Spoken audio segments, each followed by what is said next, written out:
Amazing. Great. Hello, thank you for joining us for the graveyard shift. There's a surprising amount of you for 3 o'clock on the second day, which is amazing. So I'm Dr. Kat Burdett. I'm here with my colleagues, Dr. Stephen Clement and Nora Toll, and we're going to discuss kind of a niche subject here, but it's kind of a potential problem that we've identified and maybe a solution. So we're going to go through that today.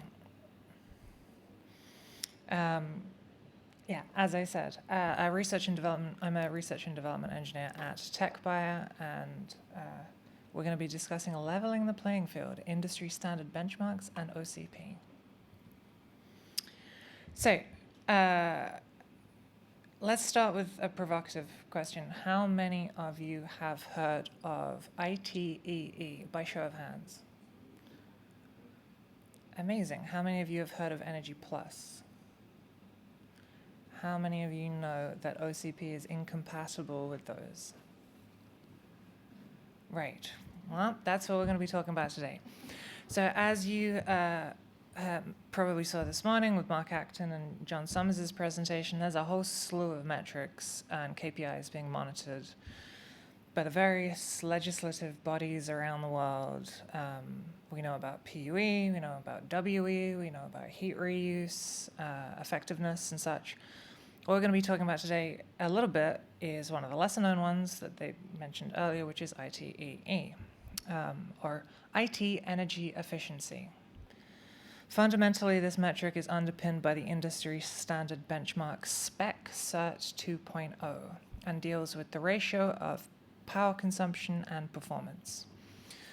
ITE is European, but SERT 2.0 also underpins legislation around the world, including but not limited to EnergyStar rating in the US, and ISO standard 21836 and 30134-4. So just fairly ubiquitous. What is it? So SERT 2.0, it provides a single relative metric for understanding the energy efficiency of a server. And it does this by building on the previous industry standard metric, Spec Power SSJ 2008, and incorporating 10 other worklets that also stress, as well as CPU, storage, and memory. Once it's established the performance of those specific metrics, it considers them in relation to the power consumed and the environment they ran in, and the results of each one of those tests is then combined through a series of weighted geometric means that you can see in the bottom equation there to provide a singular relative score. And that is what underpins all of the legislation we're talking about. The performance of the worklets is considered in relation to the power consumption, but also the temperature and the environment that it's run in. And to achieve this, you can see the breakdown of how you run SERT 2 here, but essentially, SPEC is very prescriptive in how you run your tests. So let's talk about run and reporting rules. To maintain repeatability, the run and reporting rules for SERT are strict. They prescribe the hardware and the software environment that the tests run in detail. And if your hardware or software environment exists outside of that prescribed environment, there's no way to provide official supported results. Where does OCP come into this? Well, currently there are no DC power analyzers that are actually supported by SERT, and SERT does not support active components being between the system under test and the power analyzer. And it's that latter point we're going to focus on a little bit here.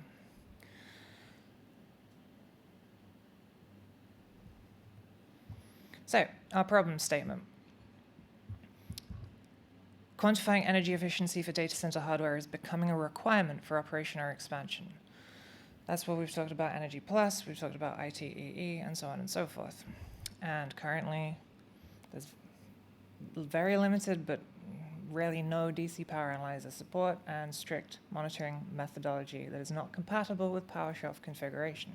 There's also a sort of caveat by SERT that you have to have, it has to be readily available in the market, which is nebulous when it comes to OCP compared to the sort of market share that OEMs have.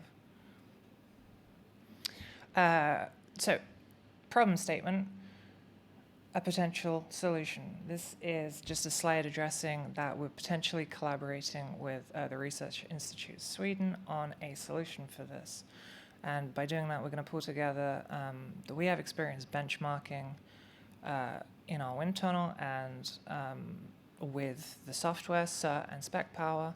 Rise have experience working benchmarking OCP equipment, and we both have experience working with wind tunnels. This is just an example of the wind tunnel that we have at Techbuyer. It's the Mark III, if you want to put it like that. Rise have the Mark II and the Mark IV, I suppose. That one's more interesting. They're made of wood. But essentially, we use it to control the temperature, the pressure, and the airflow that is experienced by the server so that we can mimic exactly the environment of the data center. And that allows us to understand the relationship between temperature and performance and power consumption. That's slightly unrelated to SERT because the SERT has specific running rules for temperature as well, but that means that we're able to mimic aisle-contained or not aisle-contained configurations for running SERT. So the proposed methodology. SERT 2.0 prohibits the placing of hardware between the power analyzer and the server, such as a power shelf. SERT 2.0 does, however, support the benchmarking of blade servers, and blade servers exist in blade enclosures, which is a piece of hardware that sits between the blade and the power analyzer. It's that double standard that we want to act on and establish parity between those two methodologies. So if we consider ORV2 via blade enclosure, as you can see here, you're essentially looking at a bunch of system under tests that exist in an ORV2 enclosure that itself is being powered by a power shelf, and the power analyzer is then recording the power from the power shelf, and that might include a fan door for cooling or something, but that may be incorporated into the power consumed by that arrangement. Similarly, blade chassis, such as HP BLC 7000 G3 might have a number of HP Gen 9 blades that are also folded in with the power supply and the cooling fans into the blade enclosure. And then that entire blade enclosure is recorded by the power analyzer. There are results that exist and have been accepted and published for the right-hand side and none for the left-hand side. And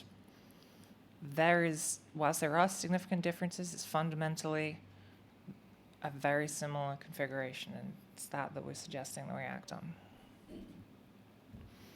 So, furthermore to this, what we've managed to do with blade enclosures, we believe we could also do with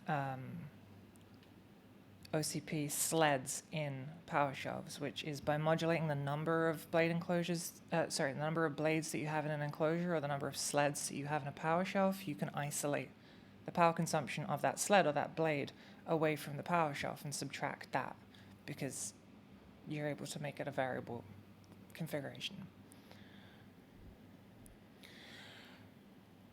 Call to action. We want to try and help bring OCP into compliance with the approaching regulations. And I understand that there is an OCP DC efficiency metrics working group, which would be really useful to collaborate with on this because that's not something that we currently have access to, but there feels like a lot of overlap. What we want to do is increase the use of OCP hardware for secondhand and enterprise markets because obviously currently hyperscalers have the lion's share of using them, and being able to profile them with SERT will allow resellers to actually resell them in the European and US markets when those legislations go ahead. And also it gives us an actual quantifiable comparison between OCP and OEM using an industry standard benchmark. And also, if you've got any OCP hardware that you've got lying around that you don't need, please let us know, because we would happily take it off your hands and test it for you. There is also a point that's missing from here, which is kind of the fundamental ball game. We're looking for a workaround to the current spec SERT testing configuration methodology. If there's anyone that actually knows anyone that works at spec and is able to bring this to their attention, it's a hell of a lot easier for them to modify their testing methodology than for us to find a workaround to establish that parity. So just putting that out there. If anyone knows anyone, let us know. And if you think you can help us, there's the email address. Please feel free to drop us an email or a line or find us on LinkedIn and let us know. So thank you for your time. And if anyone has any questions, I'm told I have 4 minutes and 26 seconds left. I'll also mention that Semi Nachimuthu from Intel is coming up in 2 sessions to talk about data center sustainability metrics, so we can continue the conversation. Any questions we can take?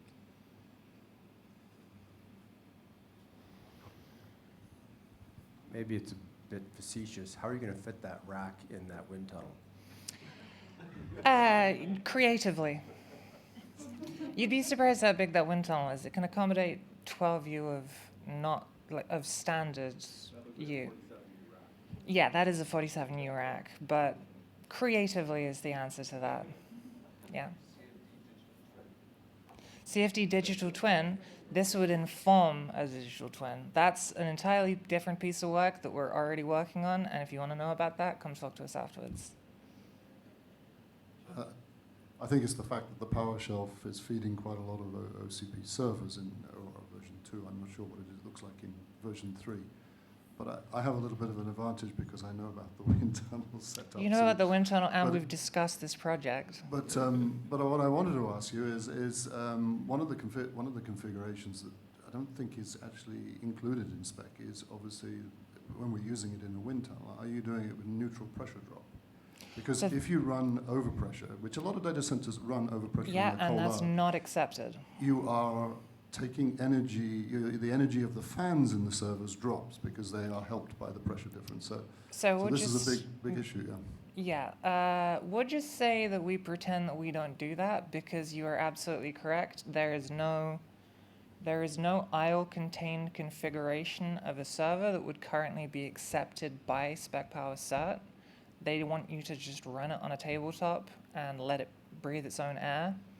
And we can accommodate that in the wind tunnel because we have balancing between the main fan that pressurizes the flow and the internal server fans. It's not perfect, but it provides some parity, but I completely understand what you mean, and there is no specific solution because that is a flawed concept to begin with. Thank you very much, Kat. That's okay.